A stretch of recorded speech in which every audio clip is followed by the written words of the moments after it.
Your brain needs support, and new Ollie Brainy Chews are a delightful way to take care of your cognitive health. Made with scientifically backed ingredients like Thai ginger, L-theanine, and caffeine, Brainy Chews support healthy brain function and help you find your focus, stay chill, or get energized. Be kind to your mind and get these nootropic chews at ollie.com. That's OLLY.com. These statements have not been evaluated by the Food and Drug Administration. This product is not intended to diagnose, treat, cure, or prevent any disease. The Flushing Girl from Flushing, the nanny named Fran. Oh, Mr. Sheffield. Miss Fine. Hey, everybody. Welcome back to another episode of Oh, Mr. Sheffield. I'm Shawn Pasquale here with Toria Sheffield. You know what? We got to mix it up. There's only so many ways you can say that. I have to keep it interesting. Yeah, exactly. Yeah, I know. Oh, shoot. This alarm. That's fine. We're keeping it in. You're here with us in real time. Yep. Go on. I was gonna introduce the episode, but you should introduce the episode. Well, welcome back. Every week we do a podcast where we talk about Fran Drescher's hilarious sitcom, The Nanny. This week we are deep into season 2, episode 15, Kindervelt Days. Toria, what was this episode about? This is the episode where Fran is going to go to her summer camp reunion, and she is freaking it. It's not a thing? I think it is. I've been to summer camps, and we would have right after summer ended, sometimes people would meet up, but I don't know that I've ever been to a 10-year camp reunion. I mean, maybe it's a thing, but. I don't know. I was going to say those Jewish camps in the Catskills, people were devotees. Yeah. So I could see it was not outside the realm of imagination for me. But this is the episode where she's going to go, and she's freaking out because she doesn't have a date. Yep. And she feels like she's going to get one-upped by Judy Silverman, who is a girl who was always one-upping her back in the day. Judy is such an old lady name. I know my Aunt Judy. My mom are Judy and Linda. Two Jews from New York. Two Jews from New York. It sounds like the main characters of Coffee Talk. I'm Judy. I'm Linda. Welcome to Coffee Talk. I know. And then they have a cousin Barbara. That's the three. I will say both this episode and next week's episode had a lot of super dated references that do not make sense now, at all. And honestly, barely made sense at the time. And I'm excited to talk about those. I don't know. I think they did make sense at the time, and I was delighted going into a few deep dives on them. But you're right. They did not hold up from a young person's perspective. How about anyone born after 1985? But don't you think our moms would have just thought they were so funny? If our moms saw these episodes, they would love it. But So we can get into that when we get to them, because I want to talk about who the today's equivalent of these even at the 90s were sort of dated references. I'm just curious, but okay. This episode starts with Fran and Sylvia and the kids going through all of Fran's old things in this storage attic at Fran's mom's apartment, because they want to convert the storage room into a den for Morty. And so Fran's picking things up, and she's like, oh my God, my win a date with Erik Estrada entry form. And then she's like, Mom, you never mailed this. And then she finds an old Halloween costume. And then she ends up finding an old camp photo from Camp Kindervelt. Yes.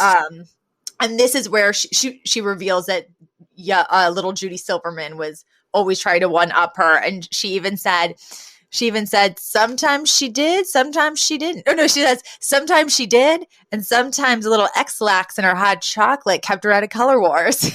Which is the second time we've had a reference to Fran sabotaging another girl in a kind of brutal way. There's a really, they're going through old stuff, and Sylvia pulls out an old hairpiece, and she goes, "Oh, your father's first hairpiece. He loved Ringo," and it looks like Ringo Starr's old shitty haircut, and then she puts it on Brighton. Brighton's face was priceless, by the way. Brighton has 2 really good episodes in a row here, but he really gets to shine next week. But even in this episode, when he pops in, he's really really hitting his stride, that kid. Yeah, because she goes, sing, yeah, yeah, yeah. And he just that wig, it was just so funny.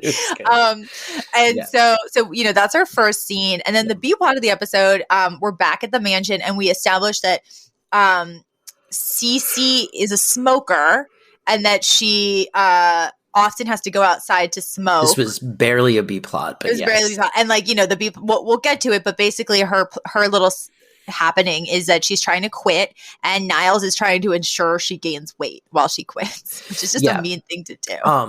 It's interesting because this is like exactly right for this era, you know? Like this is, I think, somewhere around like the mid 90s. And like this was the turn where like society had started to like push really hard collectively back against like smoking. And like I think this is probably one of the last shows that was allowed to show someone smoking in prime time from like 8 to 9 p.m. Because like they allowed it for a long time. And I still think they make exceptions every once in a while after like 10 p.m. for like the last block of shows. But you can't smoke on TV anymore on network. Interesting. In prime Yeah. time. We are probably one of the last generations to remember smoking sections in restaurants. When I was a kid, you would walk in and they would say smoking section or non-smoking. Yeah. And you could always smell the cigarette smoke wherever you were in the restaurant, but it just wasn't quite in your face. It wasn't next to you. Yeah, on planes. Which is like, I mean, I'm old enough to remember smoking on planes. Like I remember, I remember smoking section in on the plane. You could just smoke in your seat, which is insane to think about now. Like insane to think about. But well, anyway. Back to this episode in the here and now. So the next scene, we have Val and Fran in the kitchen at the mansion, and they're still kind of going through more of her old stuff. And it's there's this funny beat where Brighton's like, "Fran, what do you want me to do with your old books?" And she's like, "Oh, my old school books, Valley of the Dolls." And then she like lists some other completely like salacious, trashy novel. And then she's like, "Chemistry book, how'd that get in here?" And then she's like, "Brighton, go put these in my closet, or better yet, under my bed." which I thought was fantastic. I love that character detail about Fran because it's come up before. Yeah. And then also someone brings in, I think she carries in a fake lemon tree, and Niles comes in and he's like horrified by it. And she's like, "Niles, like I wanted to give this to you. Isn't it fabulous?" And it's like, and smell it. It smells like lemon. You never know it's not real. And then he's like, "It's not," like super, super sarcastically. And she's like, she's like, "The secret is you wash it with lemon pledge." And it's like, he is so horrified by this tacky I very rarely notice clothing, but Fran's pink vinyl like jacket skirt thing with like a zebra belt was like stuck out to me. And this is one of the outfits that I was like, you know what? It works. And it still kind of works. Like it looks good. Cool. Yeah, it looks cool, and I feel like people would still wear that, like fashion-y people, you know, would still wear that kind of stuff. Yeah. No, it was super cool. Yeah. And it was like a baby pink. Also, I wanted to point out in that scene, there's recycling in the kitchen. Like they make a very prominent display of like following Fran with the camera as she walks over to this little 3-tiered recycling bin and puts something in it, which again, for the time is like pretty progressive. And I think like clearly, you know, everything we know about Fran now was like clearly was like a conscious, like, hey, they should just be doing this, you know? So I thought that was kind of cool. Yeah. And so this is a scene where Val goes, she's like, "So Fran, like, are you going to the Camp Kindervelt reunion?" So we established that there is a reunion coming up. And Fran's like, "No, I'm not going. You know, I don't want to go and be one-upped by Judy, who surely has a fabulous life and a rich husband by now." Yeah. And no sooner does she say that, does Mr. Sheffield walk in. Oh, no. And she says, she's like, "I would." Wait. We forgot to establish in that first scene, there's a Sylvia finds a letter that she forgot to mail. No, I did say that. You did? Okay. The Erik Estrada. I said it very quickly though. Maybe we should have. We should make sure to point out that like it's kind of thrown away, but she does mention like, oh, there's a letter that you wrote to Erik Estrada, who was on. It was like a actor. Well, yeah, that's where Fran finds it, and she's like, "Ma, you never mailed it," and she's like, "Well, give it to me. I got a tax return from 1983 that has to go out." But so yes, that was sort of like casually said in the first scene, but it will come back eventually. Mm-hmm. But so basically, Fran says she doesn't want to go, and she would only go to this reunion, if she had some, rich, handsome guy to take, and where is she going to find someone like that? No sooner does she say that does Mr. Sheffield walk in. He's on the phone, and he's like talking to someone. He's like, "Tell Giorgio Armani that I won't pose for GQ. I'm a producer, not a model." And then he goes, "And what am I going to do with another Lamborghini?" And then Val's like, "Fran, you should take Mr. Sheffield." Yeah. And Mr. Sheffield's like, and Fran's like, "Oh no, that's like that. I would never do that. That doesn't make any sense." Like, and he would never say yes. And then she's like, "No, like you would do that for him. Like you should ask him." And she's like, "You know what, Val, I will." So that sort of sets up the first act almost of this episode, which is she's going to ask Mr. Sheffield if he will accompany her to her reunion as her date. There's a great thing here that I literally wrote down. Oh, I should do this, which is Fran. So the next scene is Fran goes to ask Mr. Sheffield if he'll come, and he's in his office, and she walks in, and she goes, Mr. Sheffield, what are you doing on Friday?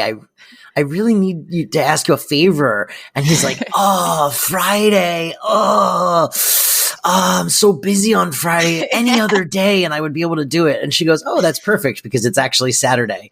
And like genuinely, I was like, this is brilliant. This is actually a brilliant way to completely block someone from being able to tell you they can't go somewhere with you. Yes. Yeah. And then Niles goes, "Even a blind man in New Jersey saw that one coming."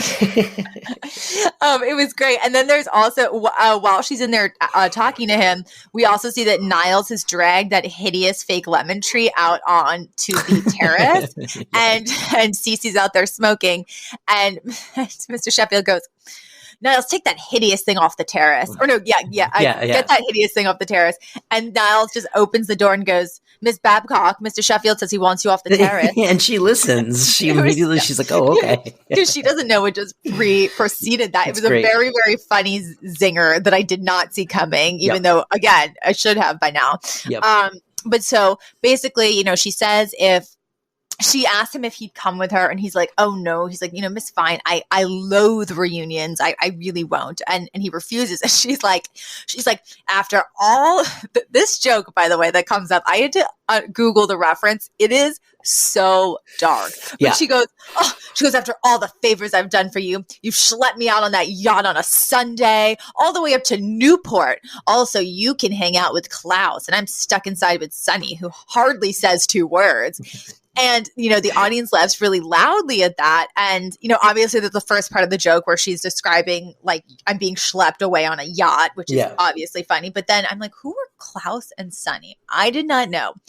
So, okay, this is from Google. Martha Sharp Sonny von Bülow was an American heiress and socialite. Her second husband, Klaus von Bülow, was convicted in 1982 of attempting to murder her by insulin overdose, but the conviction was overturned on appeal. A second trial found him not guilty after experts opined that there was no insulin injection and that her symptoms were attributed to overuse of prescription drugs.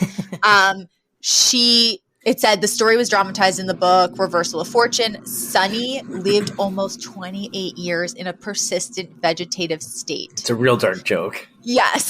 So that's the Sonny and Klaus that they were going up to Newport to hang out with. And that's why Sonny hardly says two words, because she's in a coma. A persistent vegetative state. She's in a drug-induced coma. Oh, but anyway, so we established Mr. Sheffield says no. And, Fran thinks that's a pretty jerky thing, but she moves on. And then the next day, they're just kind of hanging out in the living room like the kids and Fran, and the doorbell rings, and oh my God, it is Erik Estrada from Chip's fame. And maybe, I don't know if this is one of the references you were talking about. What's chips? So you didn't, so I know what chips is, but I think because, Dax Shepard made a movie, Chips, that I knew was based on the beloved show, like action adventure show Chips, about, I think it was cops, I want to say in Miami, but I'd have to Google. No, California Highway Patrol. That's Chips. I see. I didn't even know that. Yeah, I knew there was a lot of. It's California Highway Interstate Patrol, and the I in Chips is, I think, lowercase because it's not really like it's anyway. Yeah, I mean, look, I was born in 1981, and like, even for me at the time that this episode aired, it was like, this is an old ass reference. Like, who cares about this guy? And he was still famous, like at this point for sure, as like the Chips guy. He was like the hot, Latinx man on Chips. But I don't know, man. I was like, oh boy, does anyone born after 1985 even know who Erik Estrada is at this point? And certainly does anyone born after 1995 know who Erik Estrada is? And I would venture to guess no.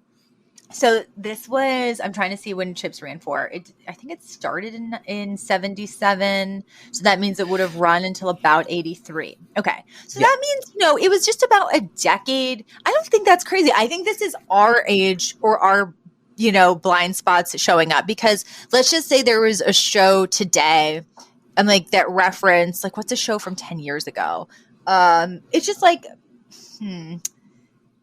it's like maybe like you can't even think of a show from 10 years ago. It's like, Riverdale has all of these Beverly Hills 90210 90s era actors in it. And there's a lot of people that really appreciate that, even though a lot of younger viewers who watch Riverdale, they don't know, but we're all like, oh my God, it's Sure. Molly Shan, Luke Perry. Luke Perry, Molly Ringwald. No, not Luke Perry. Who was the other one? The one that died. The guy that died. No, that is Luke Perry. Oh, that's Luke Perry. Who's the other one? I'm thinking the cute one. He was in Scream. I don't know. It doesn't matter. I'm like, Shawn, the cute one. It's also like you're proving my point because you can't even remember their names. But no. I disagree. I think a lot of the viewership at this time very much would have known somebody from a show a decade before. Sure. A decade's not a long time. I think that's fair. Although now, God knows if anyone even in our audience knows who Erik Estrada is. But that's true. But again, as we've had this conversation, I don't think you should make a TV show solely for like, will this work in 20 years? Because most things won't work. Like even comedy evolves like that. Like, make it enjoyable for the people watching. Sure. But so Erik Estrada shows up. The audience is like, woo, and the kids are like, the kids are like, Fran, we ended up mailing that letter because we knew how desperate you were. And Erik Estrada, he's very nice. And he's like, I got the letter and my publicist thought it would be a really cute thing to do for like a publicity thing to take you to this big reunion. Yeah.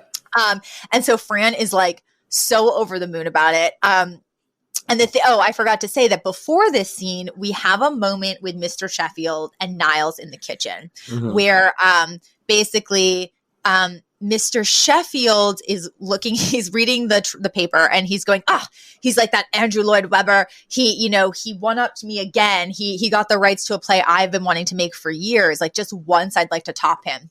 And Niles, kind of slyly, he's sort of like the invisible hand, I think, of the household when it comes to these things. He goes, so, I guess you can appreciate how Miss Fine feels with Judy Silverman.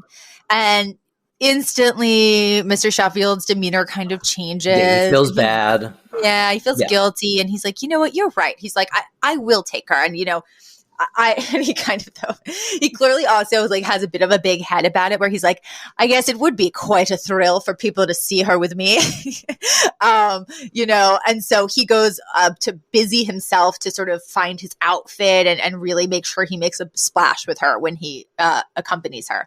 But he hasn't actually told her yet. So anyway, then we have the next scene with Erik Estrada establishing he's going to take Fran. And then Fran runs over to the telephone. She calls up Val. And just as Mr. Sheffield is coming into the room, she's like, Val, you'll never guess who's going to take, who's taking me to the camp reunion. And Mr. Sheffield thinks that she's talking about him. He gets very happy with himself. Yes. And she's like, he has an accent. He's so handsome. Like, everybody knows his name. And then she goes, Erik Estrada. You see Mr. Sheffield's face fall. And then, you know, he doesn't even end up telling her that he was planning to take her because, you know, it's kind of that I think that happens a lot. And I actually really like this trope. I think it's happened in Friends. It happens in all these things where it's like somebody decides that they are going to do someone a favor by taking them somewhere as a date. And it's really, really sweet. And then they find out that like someone more attractive or more popular has actually asked that person and their sweet gesture gets undercut. And it's like just always like very sad. Yeah. But so then, you know, Erik Estrada shows up the next night and he takes her to the reunion. And it's funny because she's like, my dress is too tight and my hair is too tall. And Sylvia's like, oh, I think you could have had another couple inches. And it's also very funny because we see how Sylvia and Fran attempt to speak Spanish. They're like, buenos nachos, gracias, whenever they're talking to Erik Estrada, which was a really funny detail. But so they get on Erik Estrada's motorcycle and they drive to the camp reunion and they get there and like, you know, all the women are going crazy for it. And Fran takes off her helmet and she's like mortified because it's flattened her hair. But the joke is that her hair actually looks really great and normal for once. Yeah, like I even noted like she looks fantastic. Like, I know that she looks fantastic. It's great. Yeah. But then, you know, no sooner does Erik Estrada show up and sort of say hi to everybody and get his photo taken, does he say, okay, like I'm heading out. And Fran's like, wait a second, you're leaving? We just got here. And he's like, oh yeah, like didn't my publicist tell you? Like I have reservations for a show and dinner with my family. Actually, the beat is funnier. He's like, oh yeah, I have reservations with my wife and kids. Did they tell you? Didn't they tell you? And then she goes, no, I've never met your wife and kids. and then he goes, no, like my publicist. And he's like, this was just, you know, a little publicity stunt. And she's like, oh, right. Oh, okay. Like it was really great meeting you. And then he leaves and she's like, oh, Val, she's like, Judy's not even here yet. And my date's already gone. What am I going to do? And she's like, let's just get out of here. And right before they're about to leave though, Judy shows up with a very handsome guy. Yes. And she, you know, she's like very aggressive, Judy. She's like, you know, where's your date? Like, what are you doing? Like, she's so aggressive. It's like, it made, honestly, Judy seems insane. Like, yes, well, she was clearly there. I'm very, very pleased with herself for having this sort of handsome guy on her arm. And she literally goes, where's your guy? And Fran's literally like, my guy. And we're talking about my guy, which is a funny music reference. But so she's kind of like stumbling and fumbling and stalling. And then all of a sudden, Mr. Sheffield appears at her side and he's like, hello, darling. It's wonderful. Sorry, he like wraps his arms around her. It's a very sweet moment. Yes. And he's just perfect timing. And Judy, like her jaw drops and she's like, he's your date. And Mr. Sheffield's like, oh, I don't know if date's quite appropriate. We've been living together for over a year now, isn't it? And he says something like, oh, like I'm Maxwell Sheffield. And then no sooner does he say that, does Judy's quote unquote fiance literally go, oh my God, Maxwell Sheffield? And he's like, I was in your last revival. And then he starts extremely campily singing a song from the chorus line, basically. And it's very, very clear that this is not a heterosexual man. No. And then Judy looks enraged. She grabs him by the arm, leads him away, and goes, this is the last time I ever watch your cat while you're away. So it's clear that she has just roped in a gay neighbor to pose as her fiance in an attempt to one-up everyone. It's a great bit. Yes. It's a great bit. Like, it's a really funny bit. And like, I laughed out loud. I mean, I thought it was very funny. And stupid Val, who's watched the whole thing, as they walk away, she just goes, they're going to have such good-looking children. She has no idea what just was revealed. She's an idiot. And then this episode ends with an incredibly sweet moment where music starts playing, and it's actually the song Two Different Worlds, about people from two different worlds. And he's like, what do you say? We dance together, Miss Fine. And she's like, oh, of course, Mr. Sheffield. And they start dancing. And she actually says, she's like, so Mr. Sheffield, like, why did you come here? And then he's like, well, right after you left, Mr. Estrada's publicist called to confirm his reservations. He's like, so I figured, you might have a little space on your dance ticket for me.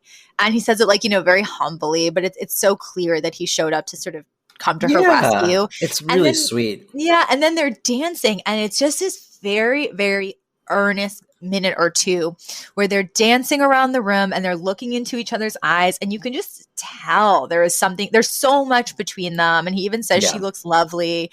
And there's really, like, you can tell they're like falling for each other. This is one of those moments that, like, I think really is driving the needle towards these two together.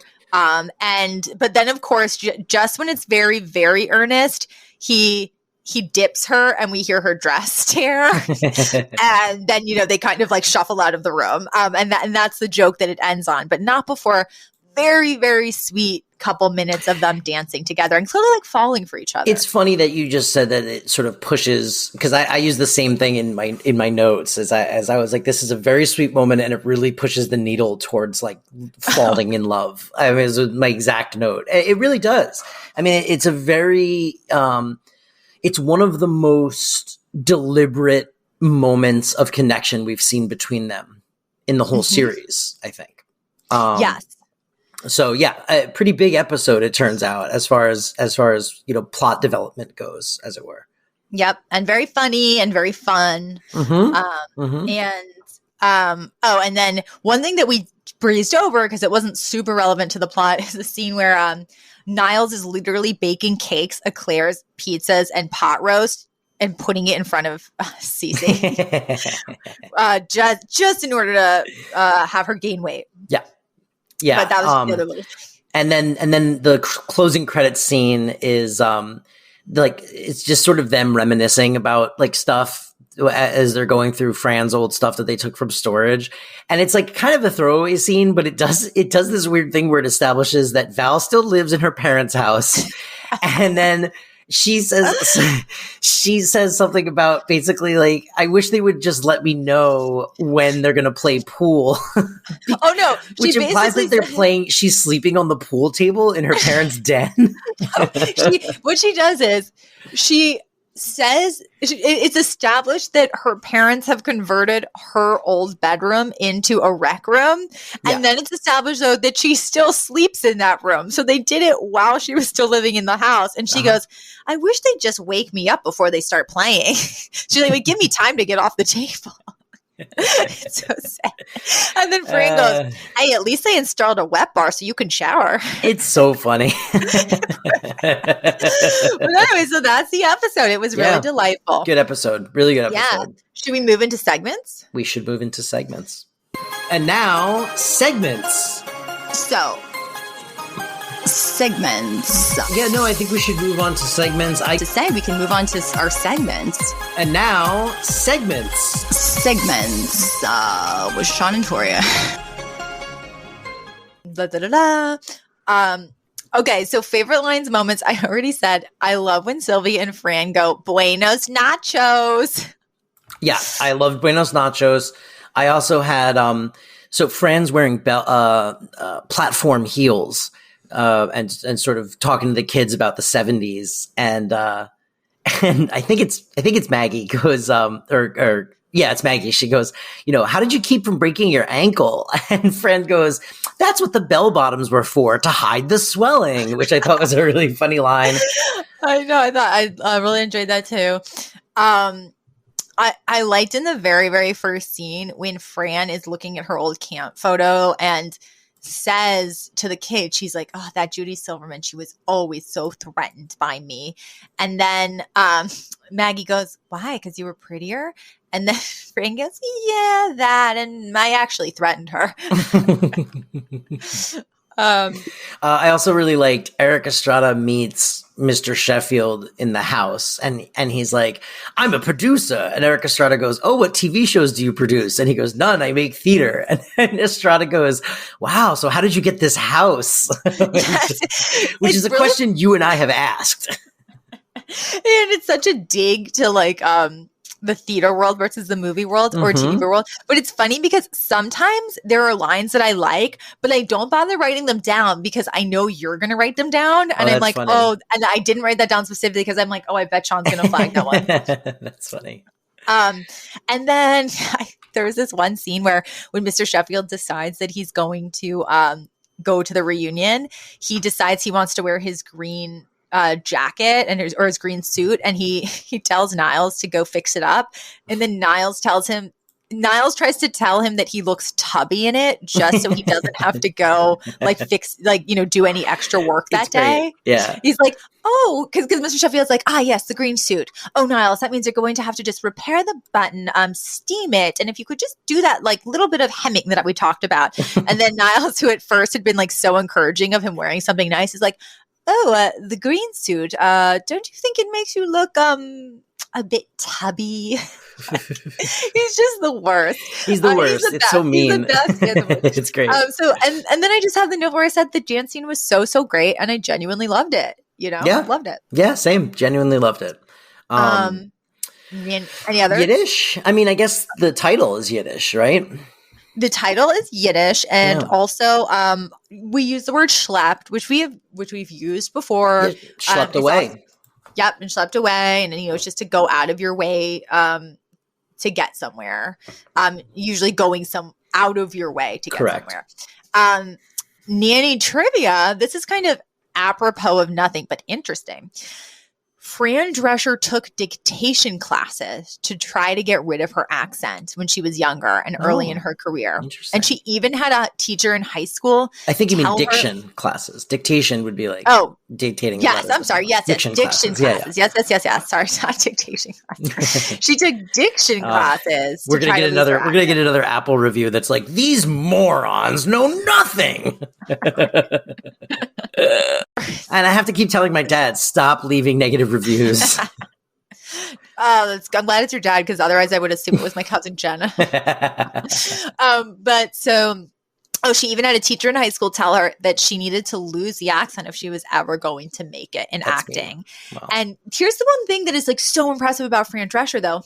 She felt very strongly early on that the accent is what made her different, and that she knew she wanted to be a comedic actress, and that that was going to be part of her brand.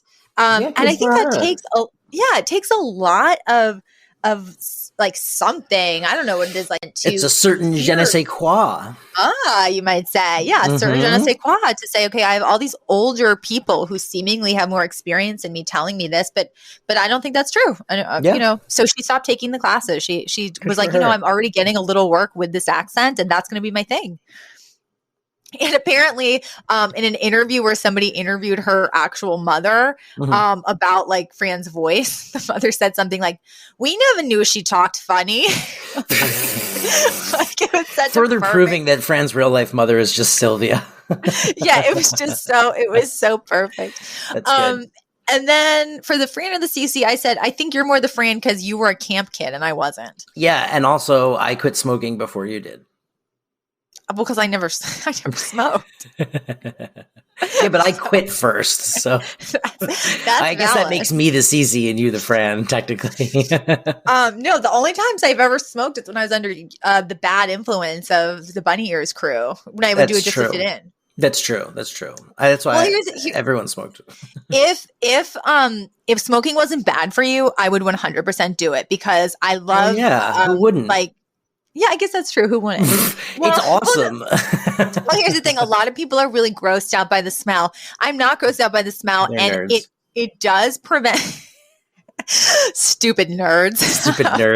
But if smoking wasn't bad for you, I think I didn't quit smoking because I was like, I don't like this. I quit it because I was like, oh, I'm dying.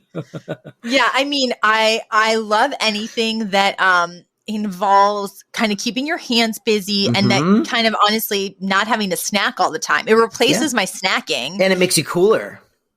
It does look cool.